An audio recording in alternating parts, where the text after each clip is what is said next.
más bajo y hasta lo más sublime. Y es que exhibir luces y sombras de cada personaje se vuelve algo fascinante. Esto es Cinéfilo y por Adela. Secretario, muchas gracias por acompañarnos. Adela, ¿cómo estás? Muchas gracias. Yo muy bien, ¿tú qué tal? Bien, también, todo bien. Gracias. Es un momento importante para ti, yo creo que por varios motivos, ¿no? Uno, porque el turismo va muy bien. Y dos, porque pues tus aspiraciones personales también ahí van, ¿no? Pues es un momento. Yo celebro que seas, por lo menos hasta este momento, el único que hayas dicho, yo quiero ser candidato a la presidencia, ¿no? Okay. Si quieres empiezo por la primera. Que sí, empiezo por la primera. Tú como quieras. Sí. A ver, el turismo va muy bien, la verdad es que va muy bien, es un sector muy importante de la economía en México. De hecho, acaban de salir unas cifras recientes. Somos casi 10 millones de mexicanos los que vivimos de manera directa e indirecta del turismo. El INEGI sacó unas cifras en donde son 4 millones de empleos directos. Nosotros en la sector aplicamos un múltiplo de la Organización Mundial de Turismo que te dice que por cada empleo directo hay 1,5 indirectos. Y así es que sumando los directos y los indirectos te da 10. 8,7 del PIB, es grandote, es un sector grande, más grande que la construcción, más grande que el sistema financiero, más grande que el sector de energético, o sea, un sector grande. Y además, a mi juicio, y es algo que estamos tratando de hacer, cómo hacerle para que este sector tenga todavía una distribución más pareja del recurso. No vale tener zonas hoteleras de primera y comunidades de tercera, y yo creo que ese es el trabajo en donde estamos concentrados en este gobierno, que llegue más el impacto y el beneficio del turismo. Pensemos, por ejemplo, en España. En España es 11.6 del PIB. Es más, ahora traen problemas contrarios. Yo estaba leyendo, sí, yo estaba leyendo yo también, que no quieren los vecinos. ¿No? Ya sabes que así es la vida. Ahora, lo entiendo un poco, sí. Lo entiendo un poco, sí. O sea... Si hay destinos que tú viajas por Europa, Venecia. que viajas, y francamente yo creo que los que viven ahí se sienten desplazados por los turistas. Yo comentaba con el público que estuve, pues ahora en el verano, en Croacia. Estuve en Dubrovnik. Vi algunas fotografías. Exacto. Y entonces, pues claro, como ahí han filmado, ¿no? Sí. El juego de Game of Thrones y todo. O sea, y hay gente que vive ahí. Entonces, pues dicen, ahí, ya estamos hartos. Seguramente poquitos, lo he estado leyendo mucho, por ejemplo, de Barcelona. Barcelona también. Lo sabemos en lugares tradicionales como París. Y efectivamente, los veranos, pues no ves gente de ahí, ven bien turistas. Por eso, un poco nos da la idea de que México pueda aspirar a más. Si España es casi el 12 y aquí andamos en 9, cuando menos para nosotros debería ser el 10, y estoy convencido que es un país que le puede sacar mucho más al turismo.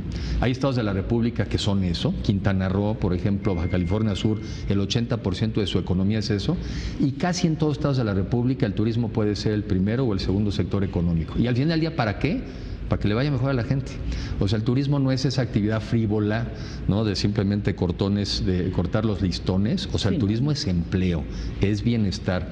Donde hay turismo hay menos marginación, donde hay turismo hay menos pobreza, pero el reto es todavía que sea una distribución más pareja. Entonces, un sector muy bonito. Ahora, el país tiene para dar mucho más, la verdad. Sí.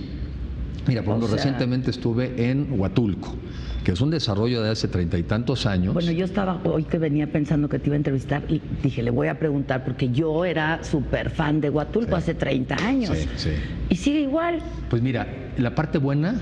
La parte mala es que sí, sigue igual, son muy poquitas habitaciones. Y la parte buena es que sigue igual. Y la parte buena es que sigue igual. Pues sí, pero eso podría ser... Tiene que ser, porque por ejemplo visitas unas playas francamente maravillosas, al lado de una selva exuberante, es área protegida, y si necesita dar mucho más, sobre todo porque está en estados, es irónico, los estados más bonitos del país, es donde sigue habiendo más pobreza y retraso. Sí.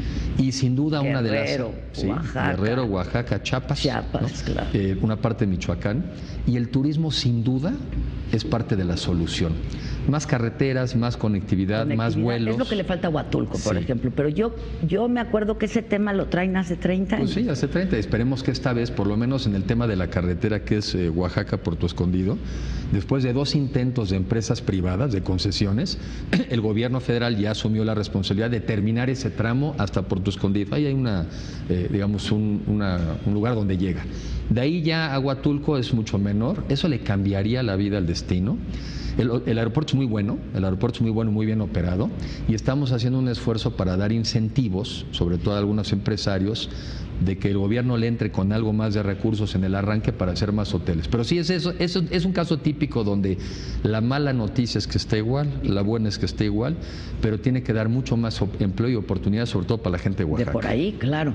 Ahora, ¿a qué atribuyes que esté en un gran momento el turismo? ¿A la promoción que ha hecho el gobierno? Porque hay quien lo lee también a que pues el peso, ¿no?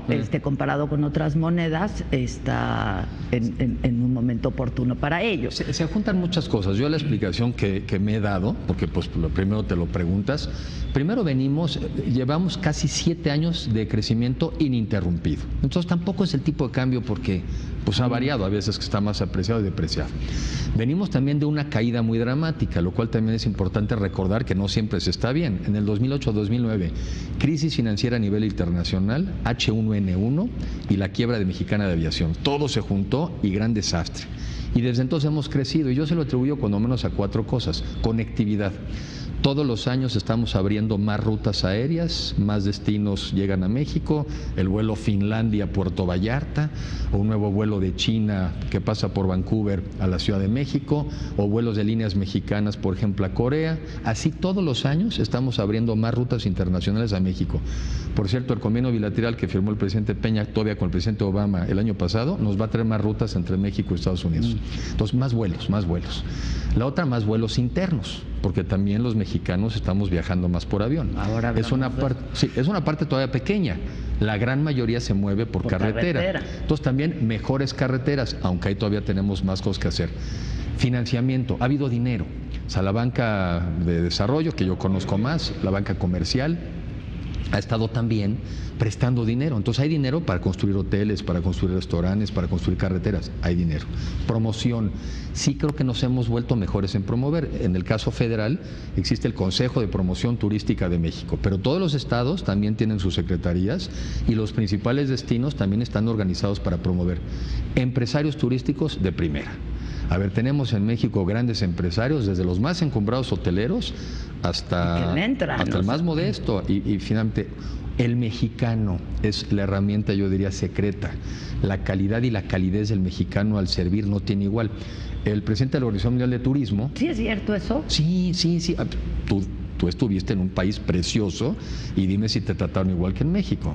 Digo, no, es que aquí, lo que yo reconozco es que aquí, pues todo se puede. Todo se puede, o sea... ¿no? Me trae esto ahorita. Espéreme. No sé si a veces es inmediatamente, pero te lo traen. El mexicano se desvive por servir, por ser afectuoso, por ser atento. En otros lugares... No hay. Entonces, sí, cuando juntas nuestra naturaleza, nuestra cultura, nuestra gastronomía, los sitios, los pueblos mágicos que son 111, nuestros desiertos, y al mexicano, sí es una potencia. Y por eso hemos pasado del número 15, el 15º país más visitado en el mundo, hace apenas 4 años, al número 8. Y estoy seguro que en 2 años más, cuando menos llegamos al 7º país. Ahora, yo sigo insistiendo, ahora que decías, la gastronomía, la cultura, la historia, porque no solamente los destinos de playa, sí, ¿no? Yo creo que da para más, ¿eh? Da para mucho más y creo... Pero yo creo que no se ocupan o no nos ocupamos de pues algunos otros destinos, sí, o el turismo cultural o el turismo artístico, ¿no? Y tienes razón. Yo en algunos viajes que he hecho pues al exterior para sobre todo conocer a los turoperadores y a las líneas aéreas, yo creo que hemos sido víctimas de nuestro éxito. A ver, la marca más conocida en el mundo, Cancún. Sí, o sea, Cancún es, yo a veces de broma digo, ¿dónde está México? Al ladito Cancún, sí, ahí pegadito, ahí está México. Entonces, ¿qué nos falta? Pues enseñar el resto, ¿no? Vas a Francia, no es posible que el francés piense que México es nada más sol y playa, cuando el francés es una persona que le gusta más la cultura y la historia. Entonces, sí, creo que algo estamos haciendo mejor, que ya este año Francia está creciendo al 9%, Argentina como al 28%, Brasil arriba de los 20, sí. Tenemos que hacer una promoción que refleje la diversidad de nuestro país y por eso yo estoy convencido que este sector, ahora sí como dicen, llegó para quedarse. No hay ninguna razón para que no sigamos creciendo a este ritmo durante muchos años y le proveamos más beneficios a los mexicanos. Ahora déjame hacerte esta pregunta que es obligada. La inseguridad en el país pues no ayuda al turismo, ¿no? No ayuda. A ver, primero no ayuda. Yo sí creo que el sector o el tema que más nos preocupa a los que estamos en el tema del turismo es la inseguridad y sin embargo reconozco que a pesar de ella sigue creciendo. Entonces, por ejemplo, estamos creciendo en términos de visitantes norteamericanos a México en lo que va del año, estamos creciendo al 11% anual. Eso es más del doble de lo que crece el turismo internacional. Los mexicanos estamos viajando por el país, pero tienes razón. Si eso estuviera además controlado o resuelto, pues con más razón el crecimiento sería mayor. Es un turismo bien fiel, ¿eh? Sí, porque a pesar de que pues Acapulco, Cancún, ¿no? Los Cabos, pues ahí son lugares en donde hay inseguridad. La gente seguimos yendo. Ahora, hay inseguridad, no la vamos a negar, estamos trabajando para que se mejore, pero también luego es injusto el trato a México. Pues yo tengo oportunidad de viajar a muchas partes del mundo y me he puesto a veces por curioso a ver también las cifras y las estadísticas de inseguridad de otros lugares. Conozco las estadísticas de inseguridad de algunas ciudades norteamericanas. Hemos viajado a algunos lugares y a veces la pregunta que le hacemos a la persona que cuida la puerta: ¿a cuántas cuadras me puedo mover del hotel? Y te contestan, mire, no más de 5, no más de 4, no vaya a tal lugar. O sea, también el mundo en general tiene retos de seguridad y a veces a nosotros creo que nos la cargan de más. Pero para efectos nuestros, no, sí, mira, sí, o sea, que haya muertos en la playa de Acapulco está cañón. Está pésimo. O sea, perdón. Está pésimo. Está pésimo. Está pésimo y hay que enfrentarlo. Pero los índices de inseguridad de algunas ciudades capitales, de algunos países vecinos. Como nuestra ciudad también, son ciudades muy grandes, son grandes metrópolis. Y tenemos problemas, y además tenemos problemas globales que también tenemos que enfrentar de manera global y no local. O sea, el tema del narcotráfico, el tema del tráfico de las drogas y del crimen organizado no es un tema nada más de las localidades, es un tema global que ya va siendo hora de que lo enfrentemos como un problema global. Si no, sí, pues es muy, digamos, cierto punto incómodo, que parece que está nada más de nuestro lado, cuando tenemos otros tantos países que tienen una enorme responsabilidad sobre el tema. Pero bueno, a los mexicanos nos compete arreglarlo, atenderlo, pues, y es lo nuestro. Ahora, lo bueno es que sí hay buenas noticias en el sector. Muy buenas. Ahora sí que haya sido como haya sido, como dijera el clásico. Sí. Pero bueno, hay buenas noticias. Te preguntaría, ¿la corrupción afecta al sector? Que es un lastre de este país espantoso. A ver, la corrupción le afecta a todo. O sea, la corrupción le afecta a todo porque al final del día, ¿cómo lo quieres ver? ¿Lo quieres ver desde un punto de vista económico? La corrupción es extraer recursos que seguramente los hubieras usado para algo más eficiente, para generar empleos, para producir bienestar, y es sacarlos de la economía. Es extraerlos. Alguien se los lleva y dejó de aterrizar a donde hubiera llegado. Pero la corrupción también genera algo muy peligroso, que es el desánimo, ¿sí? El hartazgo, la molestia. Entonces, claro que afecta. Entonces, ese es un tema que tenemos que atender por donde lo quieras ver. Y es un tema que tiene que empezar por el gobierno poniendo el ejemplo, pero nos toca a todos. Pongo unas reflexiones. Mira, yo digo, a ver, no vale que digan que quieran más seguridad a los ciudadanos si están, por ejemplo, siendo partícipes de la piratería. Tiene que haber corrupción e inseguridad. No vale ahora que están estos temas también de alcohol adulterado, no vale que luego digas, oye, protéjame del crimen organizado, pero yo sí compro alcohol adulterado para tener ganancias extraordinarias y a ver a quién me llevo en el camino, ¿no? Entonces hay temas que también como ciudadanos, además de que el gobierno tiene que poner su ejemplo, todos tenemos que ser consistentes en saber que nuestras conductas afectan. Entonces es un tema de todos. Yo sí estoy convencido. Sí, pero cuando escuchas que un gobernador en un estado como Quintana Roo, ¿no? Aganda y pues, unos lugares bellísimos, o sea, ¿cómo? Una vergüenza, una vergüenza. Una vergüenza inaceptable, se tiene que castigar y después tenemos que analizar qué vamos a hacer para que no vuelva a pasar. ¿Qué instituciones nos están fallando? ¿Qué controles no hubo? ¿No? Porque también dices, bueno, ¿dónde estaban los poderes constituidos? ¿Dónde estaba el judicial? ¿Dónde estaba el legislativo? ¿Dónde estaba la sociedad? Entonces, es un tema que, además del castigo, que creo que es muy importante castigar las faltas, porque es la impunidad genera. Si no, la impunidad genera. Pero entonces también reflexionemos qué tenemos que hacer como país, todos, para ir generando instituciones que disminuyan eso. Es una lucha nuestra, es una lucha en el mundo y siempre tenemos que estar viendo cómo ponemos límites y cómo corregimos, pues para, digamos, atenuar esas conductas que desaniman enormemente y que además generan una sensación de hartazgo y de desilusión.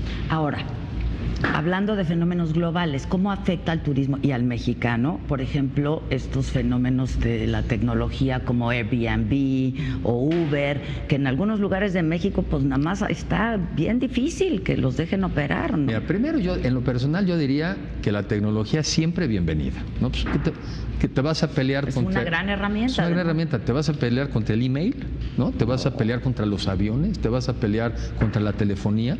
Entonces, a mí me parece que en el sector el hecho de que haya tecnología y dando este tipo de servicios me parecen estupendos. Por ejemplo, hay lugares, me decían el otro día, quizá no puedes hacer un hotel de la noche a la mañana, pero hay ciertos lugares que se llenaron y ya pusieron a disponibilidad algunas viviendas para recibir gente, ¿no? Pero lo que sí es que tiene que ser parejo. O sea, lo que no vale es que a un hotel tú le pidas que pague sus impuestos, que pague el impuesto al hospedaje, que tenga reglas de seguridad y permitamos que por otro lado exista una competencia desleal. Entonces yo creo que el reto no es frenar las tecnologías, es que haya una regulación más pareja. A veces, ¿cómo funciona en otros países? Lo han ido haciendo. Por ejemplo, en Francia he leído, fíjate los problemas que ahora han venido sobre todo por el Airbnb. Como se ha vuelto muy atractivo rentar tus viviendas para turistas, pues entonces ahora los locales, los que viven en París o los que viven en Nueva York, pues ahora enfrentan unas viviendas carísimas. No pueden competir contra el turista que nomás por unos días viene y paga precios más altos. Entonces está generando problemas hasta entre la ciudadanía. Decir, oye, pues ahora ¿dónde vivo, no? Y si hay estados, hay lugares donde lo están prohibiendo. Hay lugares donde lo están... ¿Prohibiendo o regulando? No, en los temas de vivienda, así que ya está afectando al ciudadano y de que no existe alternativa de vivienda, lo están prácticamente limitando. Y hay otros donde están poniendo impuestos. Y yo creo que es un tema donde sí nos tenemos que apurar para fijar una posición, nunca en contra de la tecnología, pero sí de un piso parejo. Pero tú dirías que paguen impuestos. O sea, si yo quiero rentar mi casa... Pues sí, o sea, elemental. ¿Por qué? Porque estás obteniendo un ingreso y tienes que contribuir, pues el que tuviste una parte del ingreso, como cuando los que trabajamos, pues ni modo, nos retienen un dinero para pagar impuestos, pues también un dinerote, pues también el que tiene su casa, el que pone el coche a trabajar, pues sí, tenemos que contribuir al gasto público y sobre todo para evitar la inequidad. Yo ya le he oído a algunos hoteleros decir, no, pues mejor si siguen así, mejor yo compro edificios, hago departamentos y me voy por ahí. No, yo creo que se trata de que sienta la gente que es parejo y ya te ubicas tú donde quieres. ¿Y el Uber, por ejemplo? A ver, el Uber a mí también me parece una gran solución. ¿Cómo? Es una maravilla. ¿No? Una solución además de seguridad. Yo creo que empezó mucho con seguridad, empezó también mucho con tema de comodidad. Y claro, otra vez el argumento similar. Ahí tienes unos taxistas que algún día tuvieron que pagar por sus placas, que tuvieron que pagar una serie de permisos y de repente se encuentran en una competencia que nadie los regula. Otra vez, igualdad de regulaciones, pero nunca prohibir. O sea, también me parece inaceptable, y sabemos de casos donde llegan y los detienen, o los golpean, en México, o los bajan. Claro. Pues eso no es posible, sí, no es posible. Es que, ¿dónde estamos? Entonces, pero igualdad de oportunidades. ¿Cómo funciona el Uber en otros países, por ejemplo? A ver, las luchas son parecidas, ¿eh? Sí, ya sé. Porque el ser humano, por alguna extraña razón, somos muy parecidos. Sí, ¿no? Claro. En el mundo completo. Sí, claro. Entonces, ¿qué encuentras? Pues de repente encuentras una competencia cuando tú ya sentías que el tema lo dominabas. Que era tuyo, claro. Era tuyo y pues empiezan las resistencias. Y es donde el Estado tiene que intervenir, porque una de las razones del Estado pues es conciliar intereses, ¿no? Es decir, oigan, vámonos entendiendo, vamos a avanzar, pero vamos a hacerlo en paz. Entonces, estamos tomando la experiencia internacional para ver cuál es la mejor práctica y pues hay que incorporarla a nuestro país. ¿Eso quién lo tiene que hacer?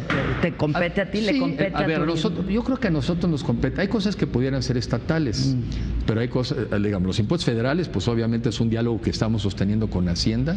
Urge ya tomar una definición. Lo primero es que contribuyan. Vas a ver que algunos dirán, no, pues si ese era el plan, no me interesa. Pero yo creo que también a la Secretaría le compete pues un cierto rol de liderazgo, porque lo que no puedes tener es que cada estado haga las cosas a su forma, no porque no tengan el derecho, sino porque a veces generas entonces una competencia desleal. Otra vez. Claro.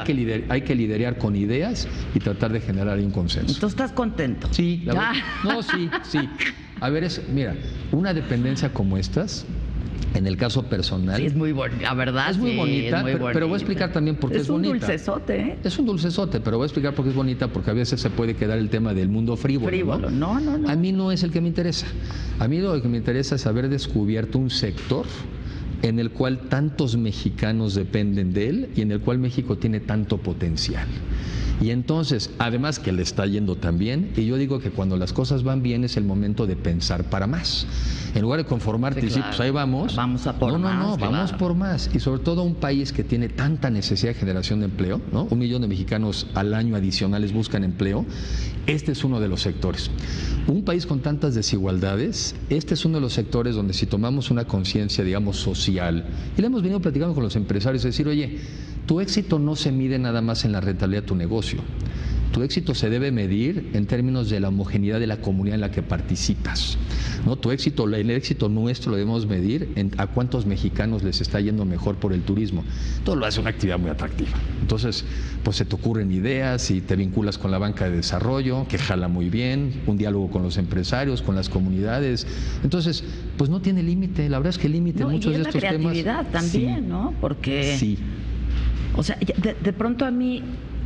Yo me cuestiono por qué México no tiene un turismo cultural, ¿no?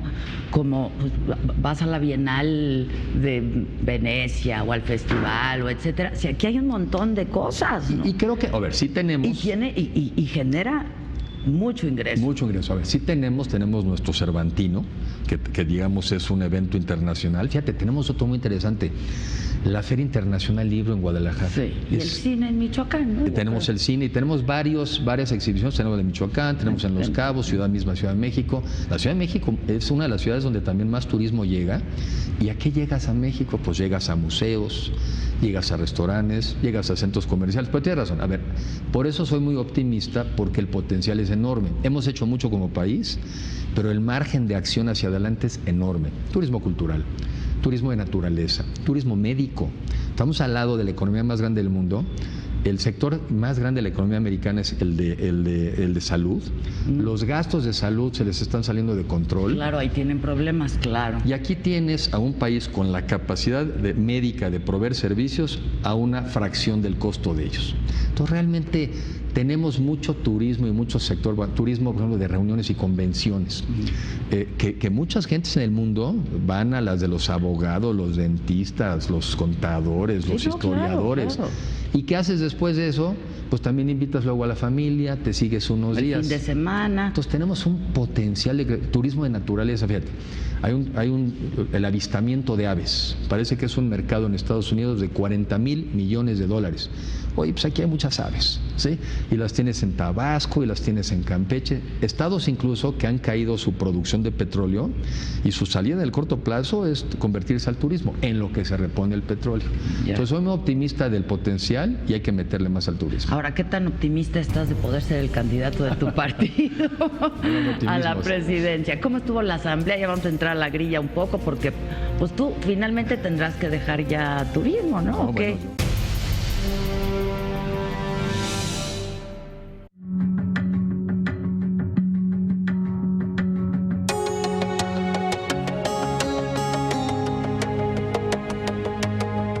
Blanca Becerril y Héctor Jiménez Landín registran la información política indispensable para la toma de decisiones.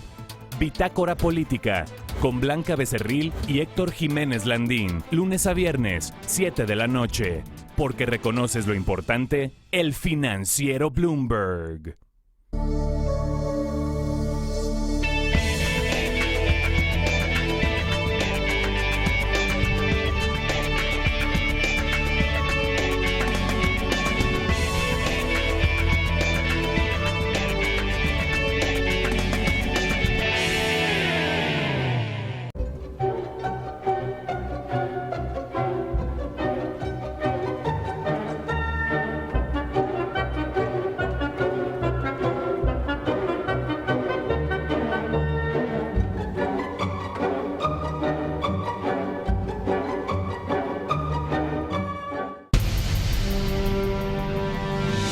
finalmente tendrás que dejar ya turismo, ¿no? No, bueno, yo espero que nadie me corra todavía. A ver, la asamblea. Estamos en agosto. La asamblea, fíjate, la asamblea es muy importante, la asamblea que tuvo lugar del PRI estos días, pero que no fue, pero fue el sábado el cierre, pero es interesante resaltar lo que pasa detrás. Y cifras que yo no sabía, que las dijeron ahí también, el otro las dijo el presidente y las escuché ayer de alguien más. Son casi 400,000 personas las que se movilizaron para acabar participando en una asamblea. Porque para ser delegado de las asambleas, así como estamos acostumbrados a ver las de los Estados Unidos, ¿no? Las convenciones, bueno, aquí en México también hay delegados, en el caso del PRI, que fue la que yo asistí. Entonces, hay delegados, quizá porque eres diputado eres delegado, quizá algunos nos invitaban de delegados, pero hay otros que compiten para ser delegados a nivel municipal, más de 3,000 asambleas municipales, cuando hay 2,500 municipios, después estatales, y en total se movilizaron 400,000 personas. ¿Para qué? Que es muy interesante. También para mesas de trabajo. Yo participé en la división de futuro. Cada quien escogía a dónde quería ir. Hay unos que estaban muy interesados en los estatutos, ¿no? Generó mucho interés, pero había otros que estaban interesados en otros temas. A mí me interesó la división de futuro. ¿Por qué? Porque yo creo que de lo que se trata en la política es compartir ideas y reflexiones de cuáles son nuestros retos, pero también cuáles son nuestras oportunidades, a dónde vamos, cuál es el mundo en el que vivimos. Porque por más grande que sea México, pues sigue siendo una población pequeña con respecto al mundo. Fíjate, México somos 120 millones de habitantes, un poquito más, pero en el mundo ya vemos hoy 7,000 millones y vamos a ser 10,000 en el año 2050. Y como 150 millones de mexicanos, o sea, seguirá habiendo más mundo que México. Entonces, entender el mundo para ver cómo, de acuerdo a las necesidades y retos del mundo, México se sigue insertando en él y le saca provecho, me parece vital. Yo quiero una discusión más inteligente de los temas, una discusión menos personalizada. Pues la verdad muy bien. Mira, otro tema interesante, porque en la que yo estuve llevan un predictamen, antes hay una mesa que recoge las inquietudes de todos y pues hay que poner las cosas en blanco y negro. Pero después en la propia asamblea hubo personas que llevábamos un documento escrito para aportar, para que se tomara en cuenta, pero hubo otros que, como en el Congreso, alzan la mano y reservan un párrafo y dicen, yo de ese quiero comentar. En la mesa que yo estuve, el día que yo estuve, hubo más de 51 intervenciones. Ya no me quedé la del día siguiente, pero he oído de otras mesas donde hubo como 150 intervenciones.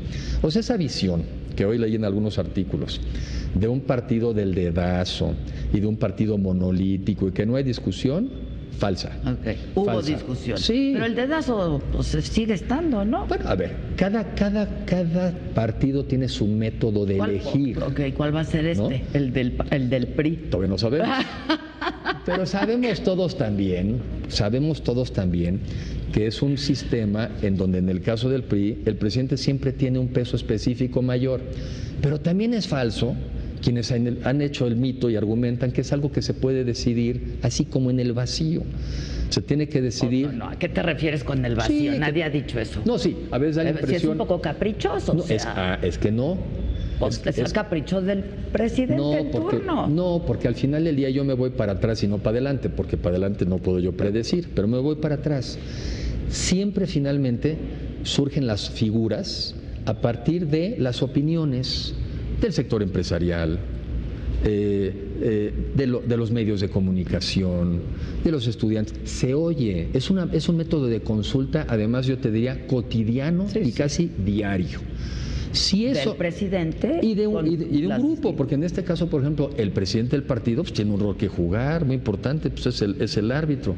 Entonces, es un proceso continuo, constante, de ir evaluando alternativas y opciones para en su momento decidir. Pero antes, lo que también es interesante de esta asamblea, Reyes Heroles, en la época de Echeverría, decía primero el programa y luego el hombre.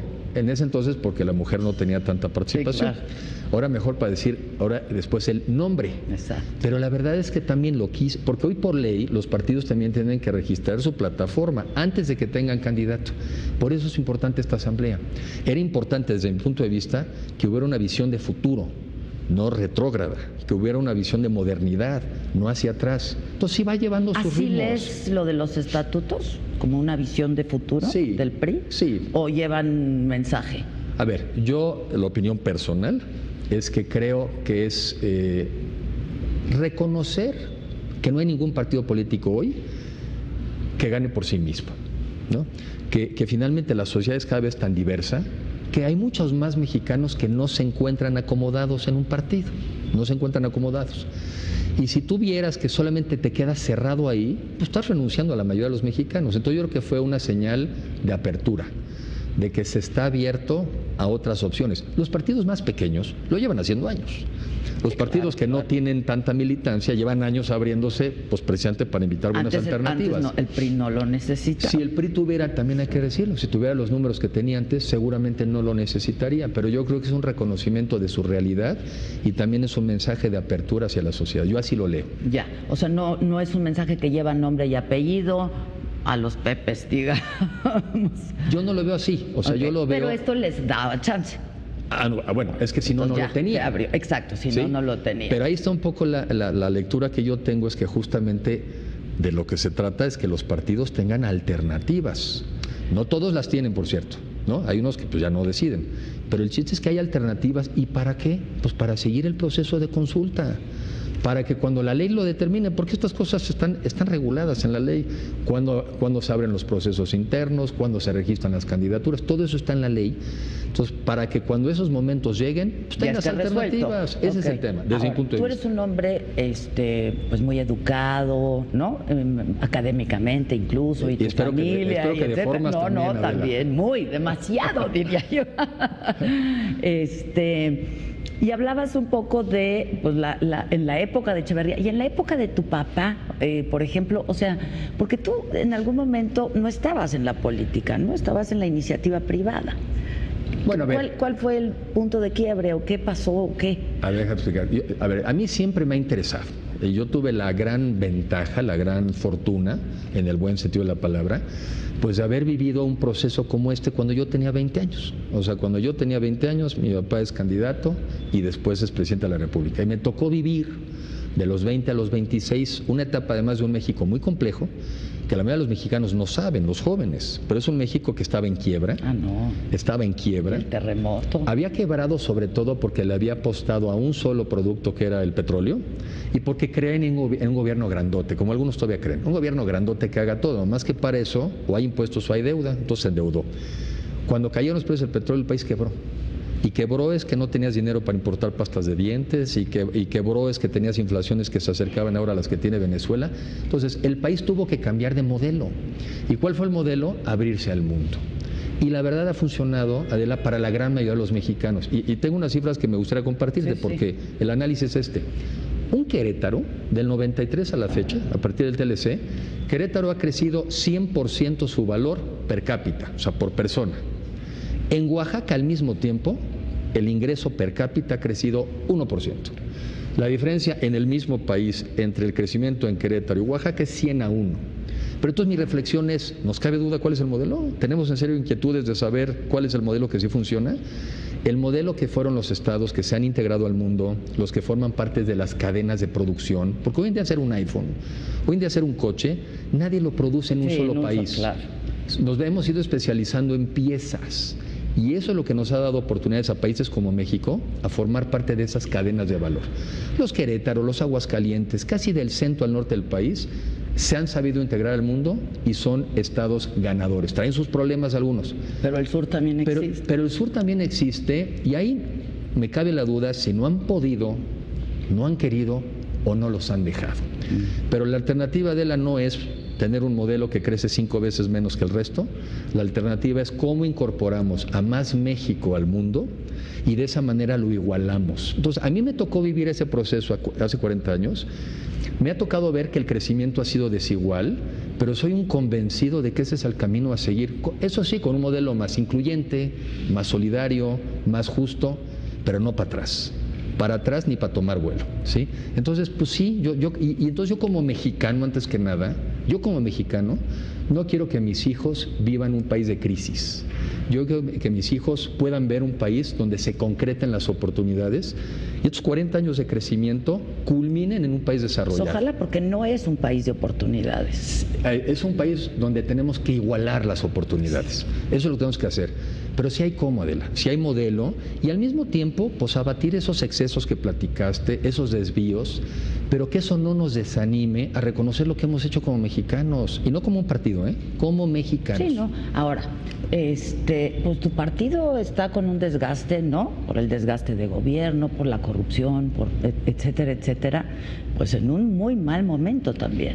Sí, pero por otro lado creo que también con la posibilidad primero de reconocer esas fallas. Yo lo que voy viendo, que luego no lo decimos lo suficiente, pero esos personajes que todos tenemos en la cabeza y que han sido francamente pues una pena para el país, están en procesos penales. Bueno, nada más faltaba que no. Bueno, pero o sea, lo dicen como un orgullo, no, pero es que... Pero lo que yo a veces le digo a algunas personas, no critiquen al gobierno cuando no iba tras de ellos y no le des méritos cuando sí iba tras de ellos. Entonces, pues hay que ser consistentes. Si lo que no se veía bien era que no hubiera acciones contra ellos, pues tendríamos que reconocer que las está viendo y las está viendo. Eso me parece fundamental, porque no han ocurrido esas cosas solas, Eso ha ocurrido porque ha habido aceptación de que eso no lo podemos permitir. Ahora, habiendo dicho eso, pues también hay que hablar del país que tenemos, el país de oportunidades y de los retos. Mira, cerca del 70% de los empleos que hoy existen no van a existir en 20 años. ¿Quién está hablándole a los mexicanos de que eso es un reto, pero una gran oportunidad? Yo veo un mundo más poblado, menos pobre, con más necesidades. Entonces México puede decir, ¿y yo cómo juego en ese mundo? ¿Cómo puedo proveer más bienes y servicios? ¿Cómo puedo cubrir una mayor parte del estómago del mundo? ¿Cómo puedo atender más servicios de salud de mis vecinos y del mundo? Yo veo un mundo de oportunidades. Y para eso, pues sí necesitamos hacer cosas para que, como tú dices, todo el mundo las vea.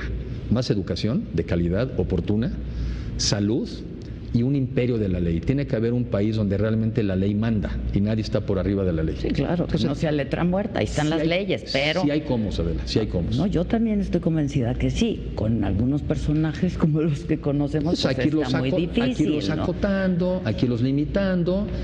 Y todos tenemos que pensar hacia adelante cómo generamos un país con más controles y contrapesos para que esas cosas no pasen. Cuando me dices, yo a los 20 años ya estaba viviendo en Los Pinos. Ya no te seguí la historia. Sí, ya no me seguiste la historia y a mí me interesa. Pero no te seguí la historia. A ver, yo estudié Derecho en la UNAM, yo soy egresado de la Facultad de Derecho de la UNAM, porque vimos experiencias anteriores y además porque yo era joven, en ese entonces me dediqué a estudiar, a no tener ninguna participación ni política ni trabajo. Me fui a hacer una maestría a Estados Unidos, estudié en la Universidad de Harvard, sobre todo administración pública y temas de finanzas. Me quedé después con mi esposa, nos quedamos 2 años más en Nueva York a ejercer lo que habíamos aprendido, finanzas privadas, en este caso en bancos de inversión, pues para también ver el mundo.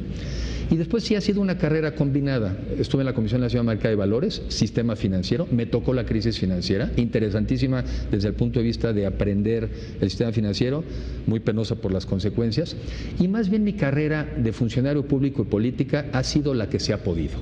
¿Sí? O sea, yo siempre tuve esa vocación, pero a veces ¿Dónde ha habido chance? ¿Dónde ha habido? Fui diputado federal 2000-2003, una gran experiencia, me encantó. Y después he sido director de la Financiera Rural, conozco bien el campo, entiendo la problemática y las oportunidades del campo. Y esta última experiencia que emitió el presidente de ser director de Bancomex, el Banco Nacional de Comercio. Ahí me di cuenta de los campeones que hemos hecho en México y de este México desigual. Y el reto es cómo incorporamos a estas regiones del país al mundo. ¿Qué tan autocrítico era tu padre y cuánto hablabas con él de eso, por ejemplo? O sea, no decía pues, lo que no pude hacer, lo que me faltó, ¿qué? Mira, yo tuve más la experiencia más bien cuando era presidente. Siempre fue un tipo muy ordenado, llegaba a las 9, 9:30 a la casa, veíamos en ese entonces el noticiero, yo estaba de cuenta como de vecinos de cuartos, y me acuerdo que siempre ya cenábamos, veíamos el noticiero y después del noticiero empezaba la plática. Entonces yo tuve la gran suerte, yo a veces digo que yo no tenía que especular, oye, ¿por qué hicieron esto o lo otro? Más bien le preguntaba. Sí, claro, de primera mano. Y también viví, porque lo viví, la responsabilidad del poder, contra lo que otros puedan pensar. Realmente, y esa es la convicción que yo tengo, el poder es un privilegio para servir, es una oportunidad, o sea, va más allá de un tema hasta político, es un tema casi de convicción personal, ¿no? Entonces yo vivo una persona serena, sensata, honesta y responsable. Entonces yo creo que sí se puede. Yo creo que ese perfil sí se puede y además salió adelante un país que, como alguna vez en algún informe dijo, lo que me da miedo es que se me deshaga el país entre las manos. Y alguien me dijo algo que yo no me sabía esa frase. Dice, y también me preocupa que se nos salga México del corazón. Eso yo no la sabía. Y yo creo que hay que meter más a México en el corazón de los mexicanos. Sí se ha salido. Hay que volverlo a meter con acciones, con ejemplo, algo que nos haga sentirnos dignos del país. Yo digo que ¿en qué se parecen los brasileños a los mexicanos? Y dice, ¿en qué? En que los dos hablamos muy bien de Brasil. ¿Sí? Ay, sí, qué de Brasil. Y perdón, México es un país, un gran país, en donde con todos los retos tenemos muchos más activos que pasivos, tenemos que conocerlos y trabajar para llevar este país a su verdadero potencial que lo tiene. Yo creo que una de las críticas que se le hacían a tu padre es que fue un presidente gris, que no me parece mal, la verdad, a lo que vemos. Me gusta tu frase, pero me gusta más la explicación que le dio Federico Reyes Heroles. Les dijo, sí, gris como el acero. Fíjate. Resiliente, como se usa ahora la palabra, con fuerza para aguantar.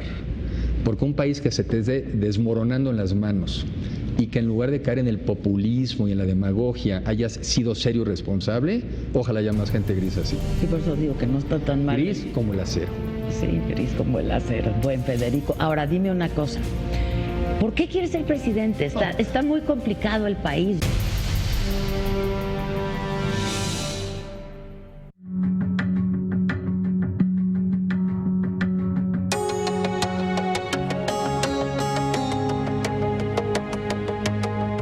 ¿Qué tan fácil es lavar dinero en México? ¿Y cuáles son las medidas para combatirlo? Especiales El Financiero presenta Lavado de Dinero con Janet Leiva. México hoy podemos decir que está sano en materia de prevención de lavado de dinero o somos un enfermo en terapia intensiva. Este domingo, 7:30 de la noche, porque reconoces lo importante, El Financiero Bloomberg.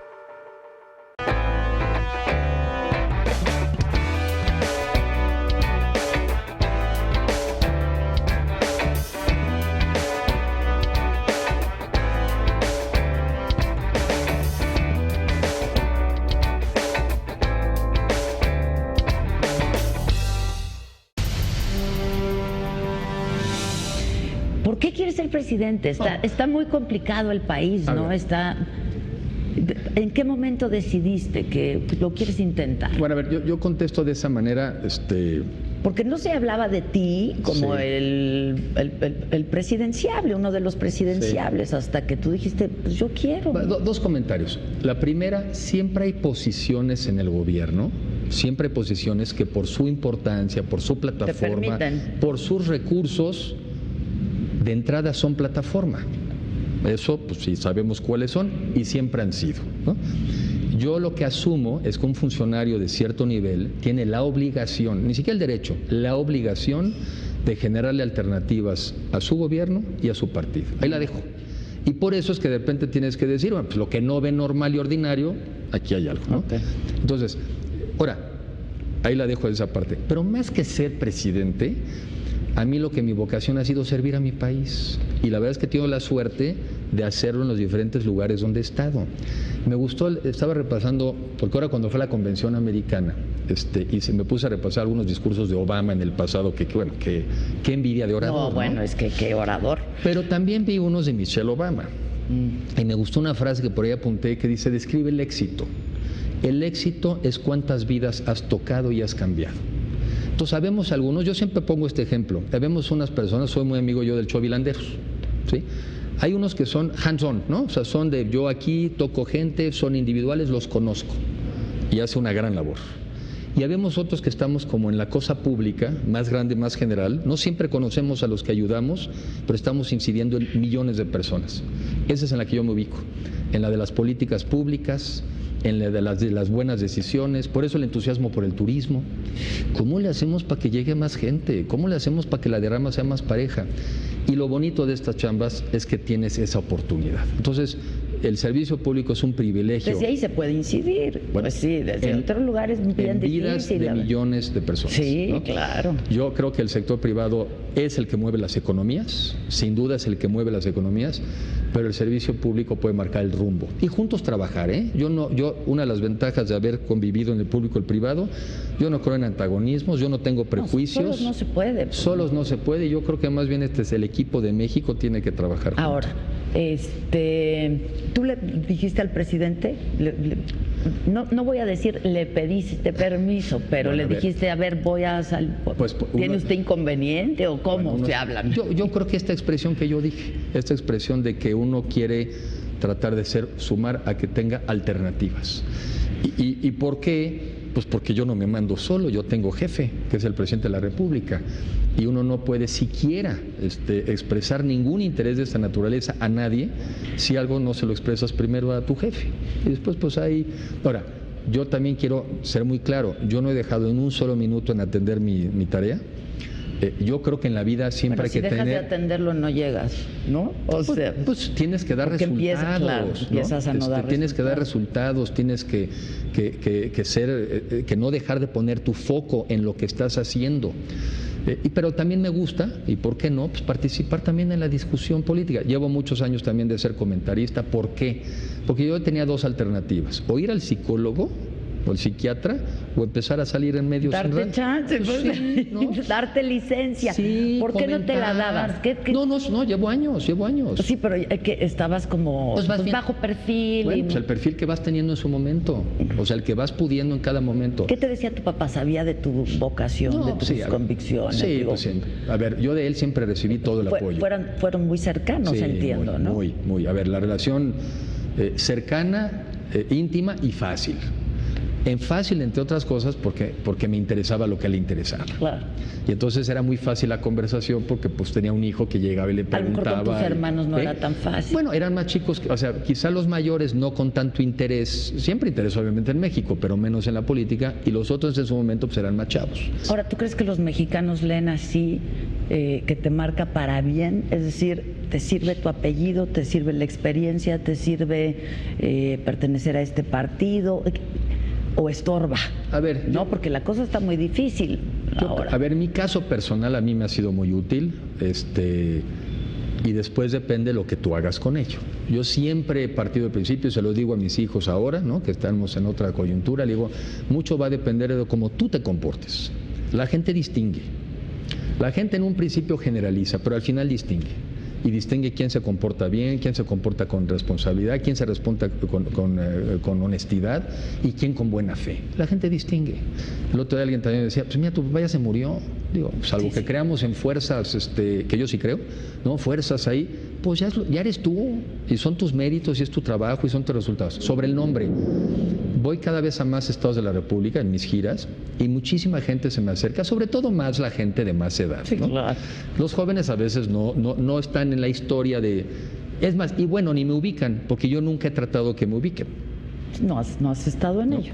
Pero mucha gente se me acerca, estuve en la campaña de su papá vino aquí, oiga, me acuerdo de su mamá.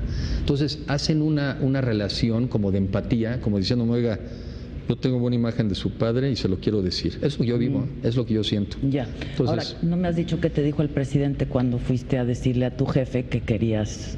porque uno nunca dice lo que te dice el presidente. Uno nunca dice lo que te dice el Pero tú presidente. sí fuiste y le dijiste. Bueno, pues yo sentía, Oiga. a ver, yo tenía que hacer una expresión, pero no más que eso, ¿eh? O sea, o sea, yo también, en ese sentido, soy muy respetuoso. Yo también viví un sistema más ortodoxo, pero también reconozco y lo vivo. Los mexicanos hoy también quieren más apertura, más franqueza, más sinceridad, y andamos ahí transitando de un sistema a otro, ¿no? Sí. Corriendo mis riesgos por ser abierto, pero yo creo que eso es lo que también hoy la gente te está pidiendo y exigiendo. ¿Y lo consultaste con tu familia, digamos? Bueno, es algo que... yo casi todas las cosas de cierta relevancia siempre las estamos platicando y siempre las estamos rebotando. Y siempre, así como yo viví mi etapa de mucha cercanía con mis papás, yo trato de tener la misma cercanía con mi esposa y con mis hijos. Y que vivan el momento. Hacen ejercicio juntos, Sí, que salen vivan el juntos. momento, porque estas son etapas muy bonitas, son grandes oportunidades. De las que puedes aprender mucho. Hombre. ¿O no? Depende de ti. Depende de ti, Y sí. yo ahí sí insisto, la gente diferencia, la gente distingue, aparentemente generalizan, sí distinguen. Pórtense de tal manera que los distingan, ¿sí? Que se los reconozcan. Les digo mi experiencia, tómenla si quieren, pero esa es la mía. Y yo creo que son chavos muy sanos, muy conscientes de dónde estamos viviendo, y en mi familia siento un gran apoyo. ¿Y tu esposa qué te dijo? ¿Me late, va? No, bueno, a ver, mi esposa desde que ha visto tantos procesos entre que si tienes una oportunidad y no, la verdad muy entusiasmada. Es un origen diferente, el origen de ella es del sector empresarial, de la otra formación, de la cultura. Claro. Pero ¿quién no quiere contribuir por un México mejor? ¿Quién no quiere trabajar por un México mejor? Todos queremos. Y todos en la medida de nuestras posibilidades y en la medida en que se vayan dando oportunidades, pues eso es lo que venimos a hacer en la vida. Mira, es cortito el cachito que nos llega. Sí, es bien cortito. Es cortito, hay que aprovechar. Sí, ahora dicen que pues eres el caballo negro, que no está mal. Yo no soy caballo de nadie, me gustaba la equitación más joven. Lo que yo quiero es seguir aportándole a mi país. Pero tu papá era deportista, ¿no? ¿Que jugaba tenis o qué? No, mi papá más bien, la deportista más bien era mi mamá. Ah, tu mamá. Mi papá más bien fue una persona más fíjate, él perdió su papá a los 2 años. Bueno, se lo mataron, o sea, no lo perdió, se lo mataron. A los 2 años. Entonces, desde los 2 años, pues él jugó un rol como de responsable de la familia, tuvo una madre ejemplar que lo sacó adelante a él y a su hermana. Entonces mi papá siempre fue un tipo muy serio, muy responsable, quizá por eso también tenía ese temple. Cuando no tienes opciones, sí, claro, así le entras, ¿no? Pero dentro de todo, pues un tipo muy humano, muy aterrizado, y bueno, pues yo creo que las familias nos ayudan para formarnos o deformarnos. Pues sí. Entonces te pregunto, ¿cuándo crees que ya se vaya a anunciar quién va a ser el candidato o cómo crees que vaya a ser el proceso? Porque pues los tiempos ya se acercan, ¿no? Se acercan, pero todavía hay tiempos. Te digo que la ley, o sea, de acuerdo a la ley, creo que el proceso electoral empieza el 8 de septiembre. Empieza el proceso electoral. Y entiendo, ahora sí que no me la sé de memoria, pero por ahí de mediados de noviembre empiezan los procesos internos de los partidos. Y legalmente, no hay candidatos sino hasta el primer trimestre del año que entra. No, yo lo sé, pero bueno, hay quien ya les lleva ventaja de 20 años, ¿no? O sea, pónganse las pilas, vos bien. Pues sí, eso tiene pros y contras, porque cuando vas muy arriba... Tiene pros y contras, estoy de acuerdo. O cuando hay demasiado tiempo, sí, pues, pero, pues ya, ¿no? O sea, tendría que ser ya. Pues yo veo que por lo menos, yo veo 2 cosas. Una, en el caso del PRI, tiene que ser una propuesta, y creo que ahí va, en donde haya unidad al interior, tiene que haber cohesión al interior. Eso se demostró en la Asamblea. Y se demostró. O sea, la verdad es que yo sí vi un partido... Que se envió, y vi un partido de buenas, vi un partido optimista, vi un partido de jóvenes. Ya sacaron esta nueva regla también, dice, si 1 de cada 3 mexicanos es joven, que 1 de cada 3 candidatos sea joven. Eso también es algo que salió en la Asamblea. Pues sí. Y son cosas que se imponen. Pero también un partido que está consciente de sus debilidades y que está consciente de que tiene que hacer una oferta de visión interesante al país para que siquiera lo volteen a ver. Yo creo que existe esa conciencia. Ahora, cuando tú vas por la grande, ¿no? Que es Los Pinos, ¿le entrarías a la jefatura de gobierno de la Ciudad de México? Porque salieron las encuestas. ¿Qué preguntas, Adela? ¿Qué? Bueno, pues... sí vi ahí unas encuestas, yo no sé quién las manda, yo no creo mucho en estas encuestas, la verdad. No, bueno, tenemos malas experiencias. Pero no creo y no mucho solo en México, entonces. Bueno, no creo mucho en estas encuestas porque, para ser sincero, esto es una ciudad, y la conozco bien, fui candidato al Álvaro Obregón, es una ciudad que está controlada por un partido que ahora se ha dividido. Entonces esas encuestas yo no sé si las mandó un amigo o ¿Pero le entrarías? Un amigo. ¿Le entrarías? Sí, quién sabe si las mandó un amigo. ¿Quién sabe si las mandó un amigo? ¿No? No sé quién las mandó. O sea, ya sería como... Pues en su momento habrá que valorar. O sea, yo creo que ahorita, repito... O sea, sería para perder. Casi. Está difícil, ¿no? Está muy difícil. Está muy difícil, yo creo que está muy difícil. Sin duda en el DF hay que hacer un buen trabajo. Hay que tratar de mandar un muy buen candidato, pero es una tarea muy complicada, muy complicada. Bueno, entonces este año habrá candidato, ¿crees? ¿Del PRI?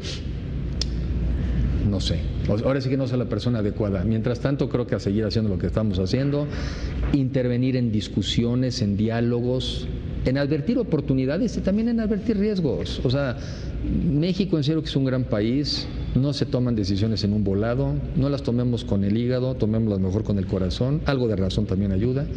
Y ojalá que todos encontremos en este proceso, que hablemos, es algo que he dicho últimamente, es que yo con eso termino. Pensemos en su momento en las mejores opciones, no las menos malas. Es que eso es muy triste. Yo lo he dicho últimamente con el matrimonio, ¿no? Tú no escoges el matrimonio a la menos malita. pues esa es la que te enamora. Al menos ¿no? malito. Pues sí, ni modo, y crees que es lo máximo y luego a lo mejor no que es es. lo máximo. Sí, sí, sí. En la política hay que buscar lo máximo, hay que buscar las mejores ideas, las mejores propuestas, que te transmita más confianza, quien te entusiasme, quien te dé, ¿no? Ahora, no, eso, vámonos. déjame solamente decirte, ojalá, de verdad, entre ustedes haya alguien que logre entusiasmar al electorado, ¿no? Porque también lo que hemos visto en otros países es que los jóvenes, los chavos, Sí. pues no están votando, ¿no? Sí. Yo creo que hablar de los retos que tienen los jóvenes y las Y oportunidades. yo creo que eso es falta de que no hay, Sí. no han entusiasmado. Nos falta ¿no? comunicar mejor. Yo trato en mis visitas, además de lo que hago de trabajo, ir a las universidades, convivir con los estudiantes, dar mi versión del México en el que estamos, dar mi versión del mundo de las oportunidades, o sea, dar mi versión. Y yo creo que tiene razón, vamos a invitarlos a participar más. Pues claro. No es muy útil el crítico de sofá. No es muy crítico el crítico de sofá. Útil, no es útil. Desde punto. el Twitter y aquí el Facebook y después, ¿y tú qué cambiaste tu mundo? En nada. No, hay que ser críticos, pero hay que involucrarse, hay que participar, porque el país es de todos. Todos tenemos que participar para seguir construyendo un mejor Tú país. eres un hombre honesto, o sea, podrías decir frente a la cámara que jamás has participado de un acto de corrupción o de... Sí, porque nunca me ha llamado la atención el dinero mal habido. La verdad es que no. O sea, siempre he tratado de acomodarme a lo que me alcanza, ¿no?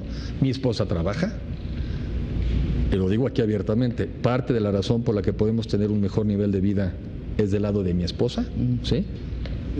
Pero a tu papá no le fue mal, ¿no?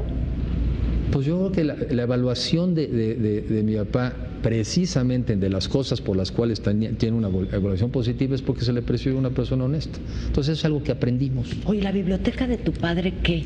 Pues ahí anda. Yo quisiera hacer, pero es un diálogo entre hermanos, yo quisiera hacer, Que siempre son hemos 5 querido hermanos, hacer, ¿verdad? somos 5 hermanos. Yo quisiera de hacer eso, no es muy grande, pero un pequeñito entre museos, centro de estudios, donde la gente también está en Coyoacán, pueda pasar y mira. Pero era un gran lector. Un gran lector, un gran lector. Tú también, ¿no? Pues sí, no tanto como él, ¿eh? De tu familia eres el único que te dedicaste a este Sí, asunto. sí. ¿Tus hijos muestran algún tipo de, los mayores, de interés? A ver, tienen interés, pero noto al mayor muy emprendedor, muy empresarial, me da mucho gusto, pero es muy ¿Entrón? Y ya ves que hoy en día no te preguntan y esto está mal y tu correo así no está bien.